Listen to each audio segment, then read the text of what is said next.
మట్టి వినాయకుడిని పూజిద్దాం, పర్యావరణాన్ని కాపాడుదాం. Kothavalasa market yard director Midatana Savitri. హరిత సమగ్ర గ్రామీణాభివృద్ధి సొసైటీ సేవలు అభినందనీయం.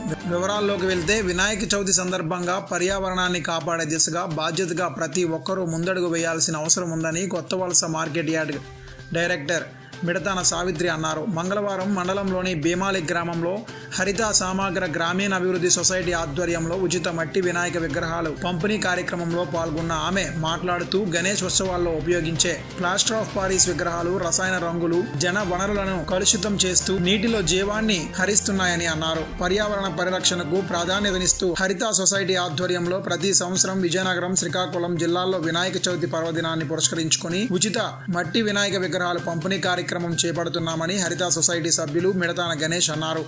ఈ ఏడాది సుమారు 2000 మట్టి విగ్రహాలు ఉచితంగా అందించామన్నారు.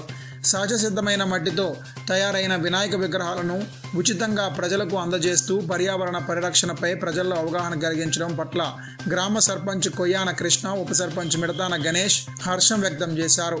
దీని ద్వారా నీటి వనరుల్ని, జీవావరణాన్ని రక్షించడమే కాకుండా గ్రామీణ మహిళలకు, కళాకారులకు ఉపాధి కల్పిస్తున్న హరిత సొసైటీ సేవలను ఉపమండల అధ్యక్షులు శ్రీనురాజు కొనియాడారు. ఈ కార్యక్రమంలో గ్రామ యువత బోని ప్రసాద్, గుల్లిపల్లి శ్రీను, రంది ఎర్నాయుడు, చుక్కాకుల ఎర్నాయుడు, హరిత సొసైటీ సభ్యులు, గ్రామస్తులు తదితరులు పాల్గొన్నారు.